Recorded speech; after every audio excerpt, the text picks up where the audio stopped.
Hello students, I am Sanjana Chabriya. Today we will continue lesson number 15, which is from your SS book. The name of the lesson is Economic Development. Methods of allocating of resources. Every nation tries to attain speedy economic development by making the best possible allocation of resources. Allotment of resources is mainly done by two methods: market mechanism, social mechanism.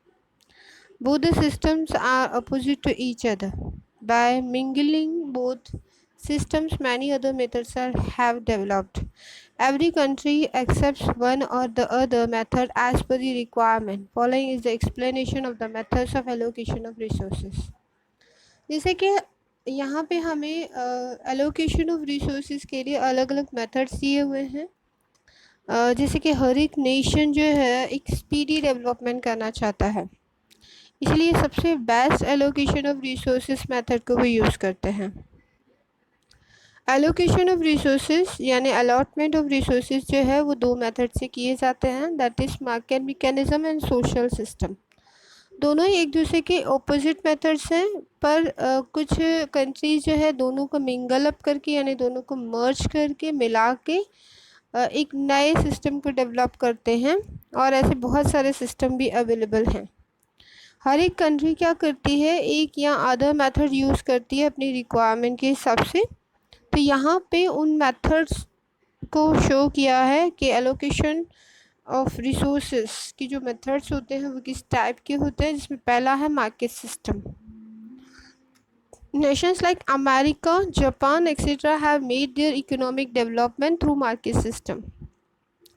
Market system is also called capitalist system. In this method, the process of resource allocation is done on the basis of profit scope.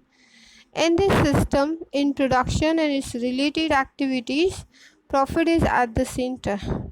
People invest in those industries where they find more scope of profit. Market is completely free in this system. Government doesn't have any specific economic policy or doesn't have any role in this method. Competition plays a vital role in the market system. In the competitive market, the owner has to increase working capacity to the greatest extent in order to obtain maximum profit. Because of this method, many new researches are done and new methods of production are created, so production is the maximum. Because of this fast economic development of countries takes place, thus competition controls the whole market lies an invisible hand. As the state doesn't interfere in this method, it is known as free economy. Market system क्या है? Market system generally जो developed economies हैं, जैसे कि America, Japan जैसे developed Nations हैं, उन्होंने ये मार्केट सिस्टम को अपनाया है. इसे कैपिटलिस्ट सिस्टम भी बोला जाता है, यानी आप इसे मार्केट सिस्टम भी बोल सकते हो, कैपिटलिस्ट सिस्टम भी बोल सकते हो, इवन फ्री इकोनॉमी भी बोला जाता है. ये मेथड में जो प्रोसेस होता है रिसोर्स एलोकेशन का, वो प्रॉफिट स्कोप के ऊपर बेसिस होता है, यानी प्रॉफिट को ज़्यादा इम्पोर्टेंस दिया जाता है, और प्रॉफिट ही है वो ऑल एक्टिविटीज़ का सेंटर होता है. वेदर वो प्रोडक्शन कर रहे हैं या अदर एक्टिविटीज़ कर रहे हैं, तो उसमें प्रॉफिट सबसे इम्पॉर्टेंट होता है और प्रॉफिट को ही सेंटर में रखा जाता है.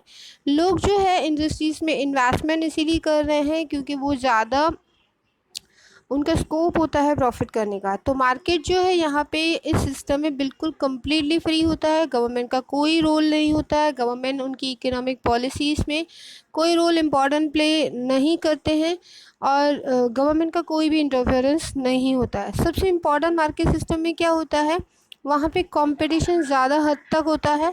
ये कॉम्पिटिटिव मार्केट होने की वजह से हर एक ऑनर अपने प्रोडक्शंस को सेल करने के लिए अपनी वर्किंग कैपेसिटी को बहुत ही ग्रेट एक्सटेंट तक इंक्रीज़ करते हैं, और मैक्सिमम प्रॉफिट अर्न करने के लिए अपनी एफिशिएंसी लेवल्स को काफ़ी हाई कर देते हैं, जिसकी वजह से अलग अलग न्यू रिसर्चर्स के द्वारा new methods of production create होते हैं, जिसकी वजह से प्रोडक्शन क्या हो जाता है, मैक्सिमम हो जाता है. एंड दैट्स वाई जो इकोनॉमिक डेवलपमेंट एंड इकोनॉमीज़ का बहुत ही फास्ट होता है. तो यहाँ पे कंपटीशन जो है एक इनविजिबल हैंड के फॉर्मेशन में पूरी मार्केट को कंट्रोल करता है. इस सिस्टम को फ्री इकोनॉमी भी बोला जाता है. यानी इन शॉर्ट मार्केट सिस्टम में है क्या, मार्केट सिस्टम में सबसे इम्पॉर्टेंट है प्रॉफिट, और प्रॉफिट को ही ज़्यादा इम्पोर्टेंस दिया हुआ है। यहाँ पे मार्केट की फोर्सेस के अकॉर्डिंग एक्टिविटी होती है, गवर्नमेंट का कोई रोल नहीं होता, मार्केट फ्रीली सिस्टम में वर्क कर सकता है। कंपटीशन का सबसे ज़्यादा इम्पोर्टेंट होता है, क्योंकि हर एक यूनिट, हर एक बिजनेस यूनिट, हर एक इंडस्ट्री एक कंपटीशन दूसरी अदर इंडस्ट्रीज़ के साथ फेस करती है। दैट्स वाई हर एक ऑनर क्या करता है, अपनी वर्किंग कैपेसिटी को बहुत ही ग्रेट एक्सटेंट तक इंक्रीज़ कर देता है, और जिसकी वजह से मैक्सिमम प्रॉफिट वो अर्न करता है। और उसका बेनिफिट क्या होता है कि जैसे हर एक ऑनर जो है अपनी कैपेसिटीज़ को राइज अप करने के लिए एक्टिविटीज़ को परफॉर्म करते हैं, तो वहाँ पे मेन क्या होता है, नए नए रिसर्च किए जाते हैं, R&D पे खर्च किया जाता है, यानी रिसर्च एंड डेवलपमेंट पे खर्च किया जाता है, न्यू इनोवेटिव आइडियाज़ लिए जाते हैं, और नए प्रोडक्शन टेक्निक को यूज़ किया जाता है। और जितने new methods of production use होते हैं, उतना ही प्रोडक्शन भी क्या होता है, बढ़ जाता है। और प्रोडक्शन बढ़ने की वजह से ऑब्वियसली उन कंट्रीज़ का डेवलपमेंट फास्ट होता है, और इसे फ्री इकोनॉमी बोला जाता है, क्योंकि ये एकदम टोटली फ्री है। गवर्नमेंट का कोई रूल नहीं है, गवर्नमेंट पे कोई कंट्रोल नहीं करता है, ना ही कोई गवर्नमेंट के एक्स्ट्रा रूल्स एंड रेगुलेशन इनके ऊपर थोपे जाते हैं। तो that's why it is free economy. Next point is features of market mechanism. Market mechanism की मेन और कैरेक्टरिस्टिक्स क्या हैं? Ownership of resources of production is either individual और प्राइवेट। यहाँ पे जो रिसोर्सेज ऑफ प्रोडक्शन की जो ऑनरशिप होती है, या तो एक इंडिविजुअल पर्सन होता है या कोई प्राइवेट पर्सन होता है। Profit is at the centre of economic activity in the market system. जैसे कि हमने इसके ऊपर कंसेप्ट में भी समझा कि यहाँ पे ये मार्केट सिस्टम में प्रॉफिट क्या होता है, सबसे इम्पॉर्टेंट होता है, तो सेंटर में प्रॉफिट ही होता है। Consumers get good opportunity of choice, यानी थर्ड में क्या बताया है कि कंज्यूमर्स को अच्छी चॉइस मिलती है, बहुत चॉइस अच्छी मिलती है। ऐसा रीज़न क्या है कि क्यों अच्छी अपॉर्चुनिटी मिलती है? बिकॉज जो है ये यहाँ पे कंपटीशन आपने देखा बहुत इंपॉर्टेंट रोल प्ले कर रहा है। तो जितना ज़्यादा कंपटीशन होता है, उतना ही जो मार्केट फोर्सेस हैं, कंपटीशन बढ़ने की वजह से जो ऑनर्स हैं वो अपने रिसर्च की मदद से जो है ऐसे नए मेथड्स को यूज़ करते हैं, जैसे कि प्रोडक्शन ज़्यादा हो और कॉस्ट जो है वो कंट्रोल कर पाए, और जितना हो सके वो रीज़नेबल प्राइसेस पे गुड्स को सेल करते हैं। तो रीज़नेबल प्राइसेस पे सेल करने की वजह से जो नंबर ऑफ़ कस्टमर्स हैं उनको ये अपॉर्चुनिटीज़ मिलती है, चॉइसेस मिलते हैं अलग अलग कॉम्पिटिटर्स के गुड्स को परचेस करने की। फोर्थ पॉइंट है government interference is not there in this system. जैसे कि हमने कंसेप्ट में भी समझा, इसके फीचर में भी यही चीज़ बताई गई है, गवर्नमेंट का कोई रोल नहीं होता है, गवर्नमेंट उनकी फंक्शनिंग में कोई इंटरफेरेंस नहीं करता, ना ही उन इंडस्ट्रीज़ में, उन प्रोडक्शन प्रोसेस में कोई अपना रोल अदा करता है। Distribution of resources is based on profit, यानी यहाँ पे क्या है, प्रॉफिट ही सेंटर में है, हर एक एक्टिविटी प्रॉफिट के इर्द गिर्द होती है। इसकी वजह से जब भी रिसोर्सेज का डिस्ट्रीब्यूशन होता है वो प्रॉफिट को ध्यान में रख के किया जाता है। Number 6 point is economic decisions are taken while keeping price mechanism in mind. यहाँ पे जो भी इकोनॉमिक डिसीजंस लिए जाते हैं वो दिमाग में प्राइस मैकेनिज्म को ध्यान में रखा जाता है, यानी प्राइस को ही ज़्यादा इम्पोर्टेंस दिया जाता है, प्राइस के अकॉर्डिंग कि गुड्स की प्राइस क्या होगी। प्राइस मैकेनिज्म में सारी चीज़ें आती है, प्रोडक्ट की प्राइस क्या होगी, उसका प्रमोशन कैसे करेंगे, उसकी बहुत सारी डिटेलिंग जो इन्फॉर्मेशन है रिलेटेड टू प्राइस जो है, जैसे कि डिस्काउंट पॉलिसी क्या होगी। तो प्राइस मैकेनिज्म में जो भी आता है वो डिसीजन जो है यानी इकोनॉमिक डिसीजन जो है वो प्राइसेस के बेसिस पे किए जाते हैं। तो यहाँ पे हमारे features of market mechanism system ख़त्म होते हैं। अब हैं इसके बेनिफिट्स, क्या बेनिफिट्स होते हैं इसके। तो benefits of market mechanism system, first one is economic freedom of individual is protected in the market system. अब मार्केट सिस्टम में क्या होता है, यहाँ पे जो इकोनॉमिक फ्रीडम है एक इंडिविजुअल का वो प्रोटेक्टेड है। यहाँ पे प्रोटेक्टेड क्यों किया है, क्योंकि हर एक इंडिविजुअल पर्सन अपने हिसाब से कोई भी इंडस्ट्रीज़ को ओपन कर सकते हैं, यहाँ पे प्रोडक्शन प्रोसेस कर सकते हैं। तो उनको यहाँ पे जैसे कि आपने देखा इसको फ्री इकोनॉमी बोला जाता है। तो हर एक इंडिविजुअल फ्री है, जो इकोनॉमिक एक्टिविटी करना चाहे मार्केट सिस्टम में वो इजीली कर सकता है, तो फ्रीडम उनका प्रोटेक्टेड है। Resources of production are utilise to the greatest extent and efficiency. Second क्या दिया हुआ है कि जो यहाँ पे प्रोडक्शन के जो रिसोर्सेज हैं वो उनकी हाईएस्ट लेवल और एफिशिएंसी को यूज़ करते हैं। ऐसा क्यों बोला गया है? क्योंकि जो प्राइवेट यूनिट्स होते हैं वो जनरली क्या करते हैं, बहुत ही जुडिशियसली और अपने रिसोर्सेज को यूज़ करके मैक्सिमम लेवल पे करते हैं और जितना हो सके उसका वेस्टेज कम करते हैं। तो उनकी एफिशिएंसी लेवल भी हाई रहता है और उनकी जो रिसोर्सेज यूज़ हो रहे हैं वो भी ग्रेटेस्ट लेवल पे होते हैं।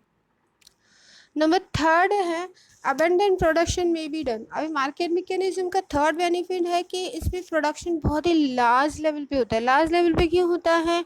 क्योंकि इतने सारे नंबर ऑफ प्रोडक्शन यूनिट्स हैं जो आपस में कंपटीशन को फेस कर रहे हैं, ऊपर से न्यू रिसर्च एंड डेवलपमेंट पे वो खर्च करते हैं, रिसर्च एंड डेवलपमेंट के अकॉर्डिंग न्यू टेक्नोलॉजी को यूज़ करते हैं, जिसकी वजह से न्यू मेथड यूज़ करने से और प्रोडक्शन काफ़ी लार्ज लेवल पे होता है, यानी अबैंडन प्रोडक्शन होता है। Number fourth benefit is new exploration keep on taking place continuously in economy, as a result economic development becomes faster. यानी इकोनॉमी में कंटिन्यूस बेसिस पे न्यू टाइप के इनोवेशंस होते रहते हैं, बिकॉज जो है ये कंपटीशन हद से ज़्यादा होता है। तो इकोनॉमी जो है बहुत फास्ट डेवलप करती है, क्योंकि जितना रिसर्च ज़्यादा होगा, जितने न्यू टेक्नोलॉजी यूज़ होगी, जितना न्यू रिसर्च एंड टेक्नोलॉजी पे खर्चा किया जाएगा उतना ही बेनिफिट मिलेगा, तो इकोनॉमिक डेवलपमेंट उतना ही फास्ट होता जाता है। Quality of things improve because of competition, यानी कंपटीशन की वजह से जो थिंग्स की क्वालिटी है वो भी इम्प्रूव हो जाती है। क्यों? क्योंकि कंपटीशन ज़्यादा है। अगर समझो एक कंपटीशन है और जो है गुड्स जो है गुड क्वालिटी के कस्टमर्स को नहीं पहुंचाए जाते हैं, तो कस्टमर्स क्या करेंगे? ऑब्वियसली उनके कॉम्पिटिटर्स के पास चले जाएंगे, तो इसलिए वो क्वालिटी को क्या रखते हैं? बहुत अच्छा ही रखते हैं।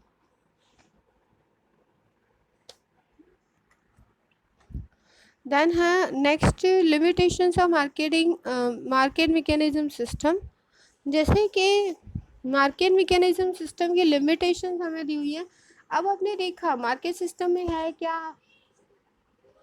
कि जो मार्केट सिस्टम है ज़्यादातर डिपेंड है प्रॉफिट के ऊपर, पूरा प्रॉफिट को ही इम्पोर्टेंस दिया जाता है, प्राइस को इम्पोर्टेंस दिया जा रहा है, गवर्नमेंट को कोई रोल अदा नहीं करता।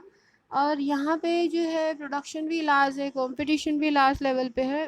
तो कुछ ऐसी चीज़ें भी होती हैं कि कई बार उनमें डिस्टर्बेंस क्रिएट होता है, उनकी लिमिटेशंस क्या है वो हमें दी हुई है। In spite of having many benefits, market system is not perfect.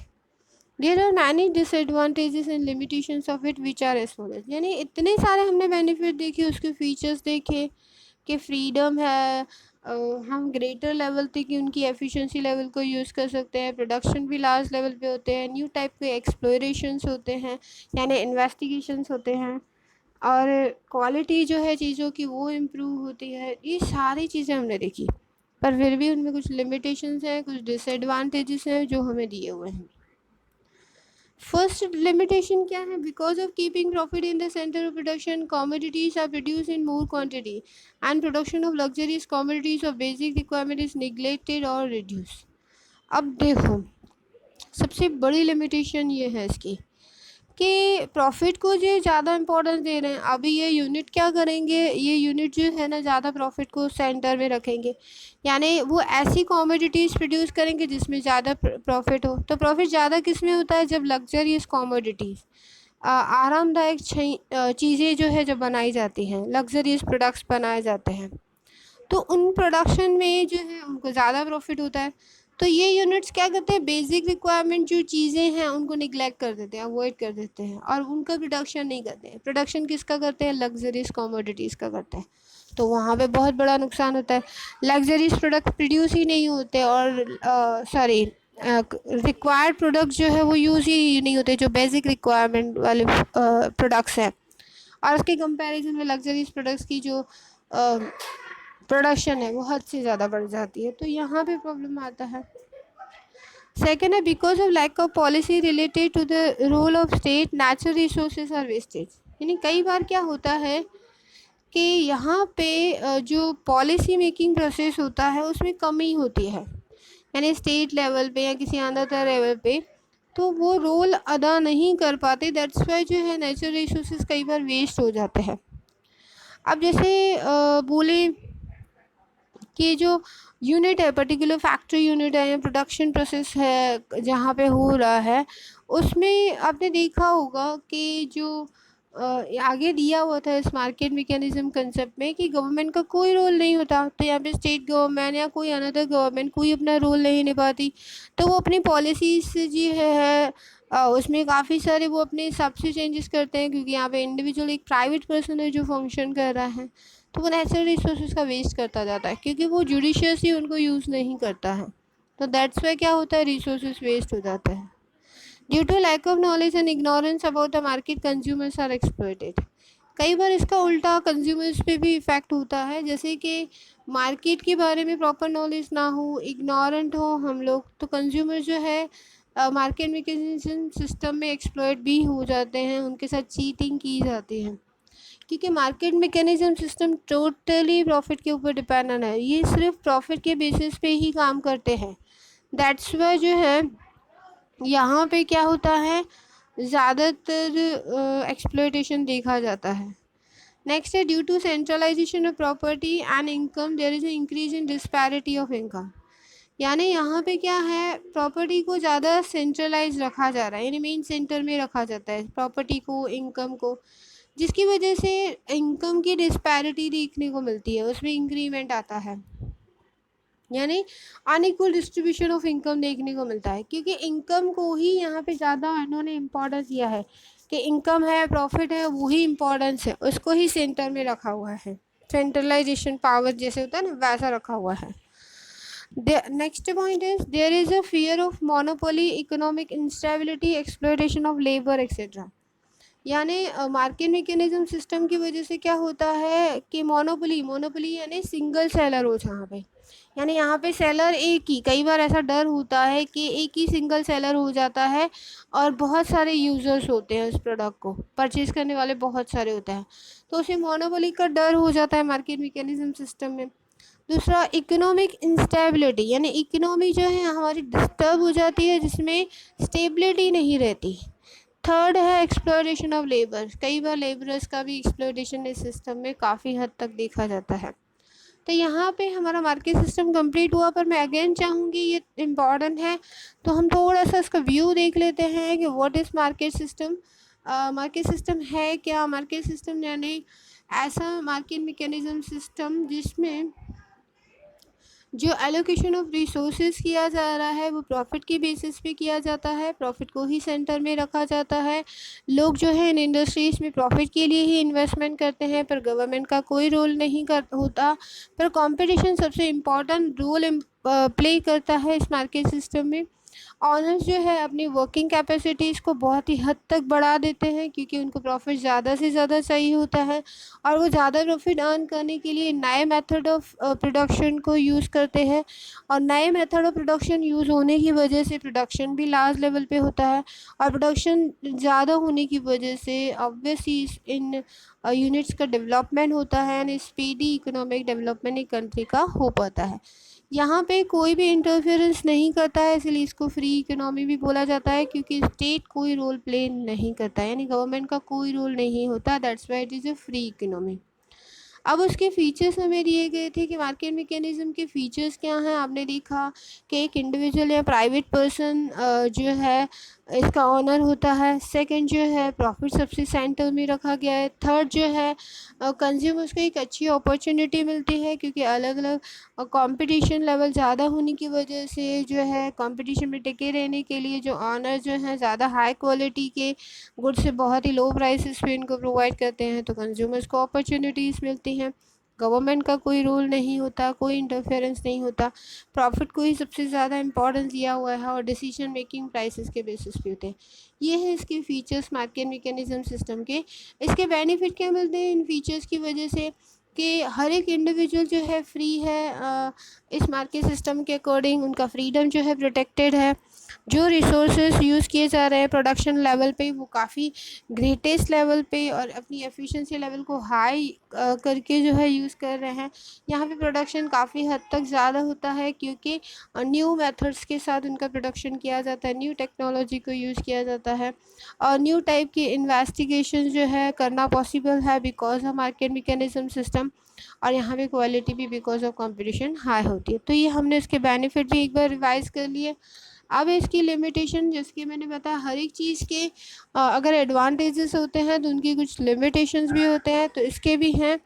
जैसे कि यहाँ पे प्रॉफिट को सबसे ज़्यादा इम्पोर्टेंस दिया गया है, तो इस वजह से जो ऑनर्स होते हैं वो ऑनर्स क्या करते हैं, बेसिक रिक्वायर्ड चीज़ें होती हैं जो रोज़मर्रा की ज़िंदगी में यूज़ होती हैं, उन बेसिक रिक्वायरमेंट कमोडिटीज़ को वो प्रोड्यूस नहीं करते हैं, उसके बदले में वो लग्जरियस कमोडिटीज़ को प्रोड्यूस करते हैं, क्योंकि लग्जरियस कमोडिटीज़ प्रोड्यूस करने से उनको ज़्यादा प्रॉफिट अर्न होता है। दैट्स व्हाई जो बेसिक रिक्वायरमेंट की चीज़ को अवॉइड किया जाता है। सेकंड, हमने देखा कि पॉलिसी रिलेटेड जो रोल है स्टेट गवर्नमेंट का जो होना चाहिए या टोटल नेशनल सेंट्रल गवर्नमेंट का होना चाहिए, उसमें काफ़ी कमी देखने को मिली है, जिसकी वजह से नेचुरल रिसोर्सेज वेस्ट हो जाते हैं।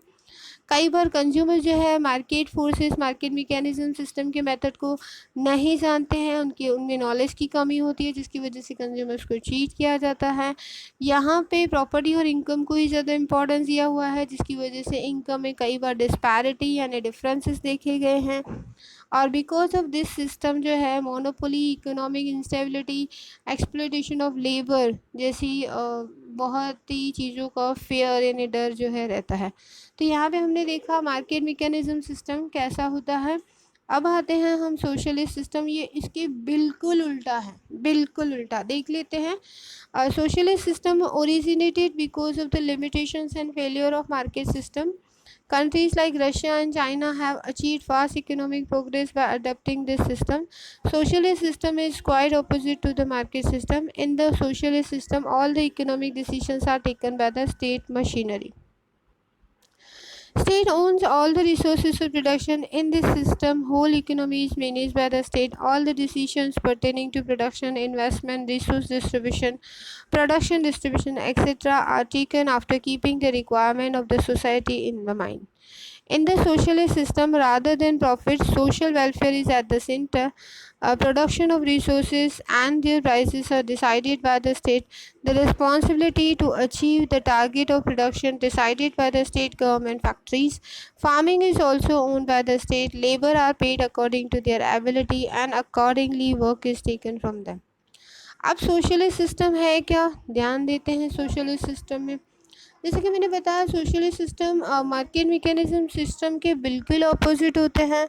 जैसे कि मार्केट सिस्टम में कुछ फेलियर्स देखे गए, जिसकी वजह से सोशल सिस्टम भी ओरिजिनेट हुआ। रशिया, चाइना जैसी इकोनॉमीज़ ने फास्ट इकोनॉमिक डेवलपमेंट अडॉप्ट किया है because of this socialist system. Socialist system जो है जैसे कि मार्केट सिस्टम के बिल्कुल अपोजिट है, तो इसमें क्या होता है, ऑल डिसीजन स्टेट मिनिस्ट्री के द्वारा देखे जाते हैं, यानी गवर्नमेंट ही होती है जो अपना पूरा का पूरा रोल अदा करती है। यहाँ पे स्टेट जो है ऑल प्रोडक्शन रिसोर्सेज को ओन करती है ना, ऑनरशिप में होते हैं, यानी इसकी पूरी ऑनरशिप जो है गवर्नमेंट के हाथ में होती है। इस सिस्टम जो है को मैनेज करने के लिए गवर्नमेंट ही अपना रोल अदा करती है।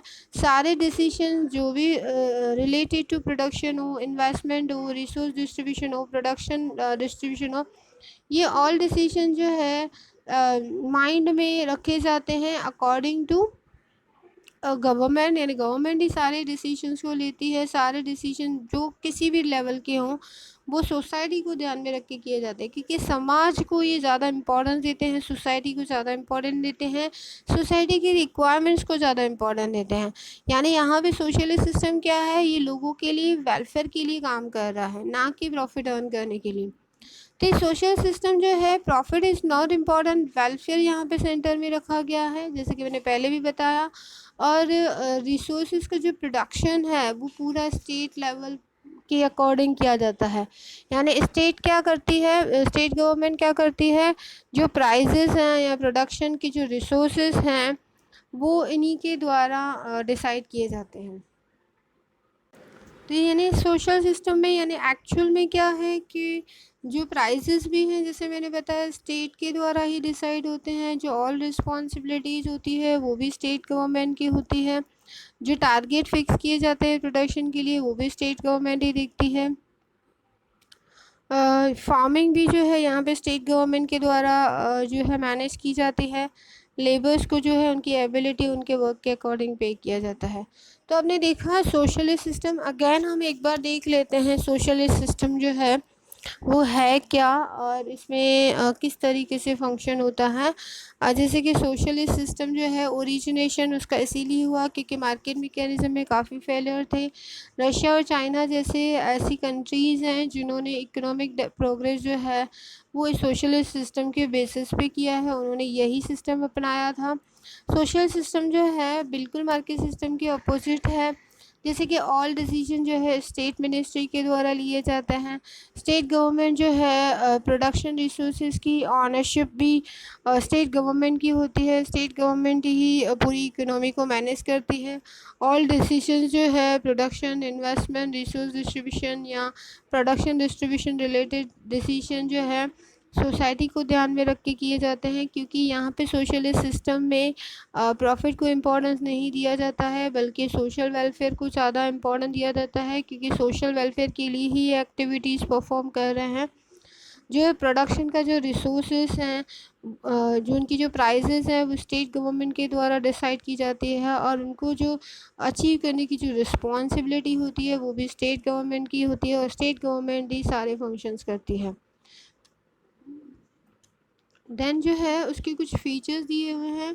Features of socialist system, resources are owned by the state. जैसे कि आपने सोशलिस्ट सिस्टम की कंसेप्ट में भी समझा कि जो स्टेट गवर्नमेंट की ही ऑनरशिप होती है और रिसोर्सेज के ऊपर, तो रिसोर्सेज की जो ऑनरशिप है वो भी स्टेट गवर्नमेंट की होती है या हम बोल सकते हैं गवर्नमेंट की होती है। All the economic decisions are taken by the state. जो ऑल डिसीशंस हैं वो भी किसके द्वारा लिए जाते हैं, वो स्टेट गवर्नमेंट के द्वारा ही लिए जाते हैं। Rather than profit social welfare is at the centre of economic activity. यानी यहाँ पे प्रॉफिट नहीं बल्कि लोगों का वेलफेयर सबसे ज़्यादा इम्पॉर्टेंट रखा जाता है।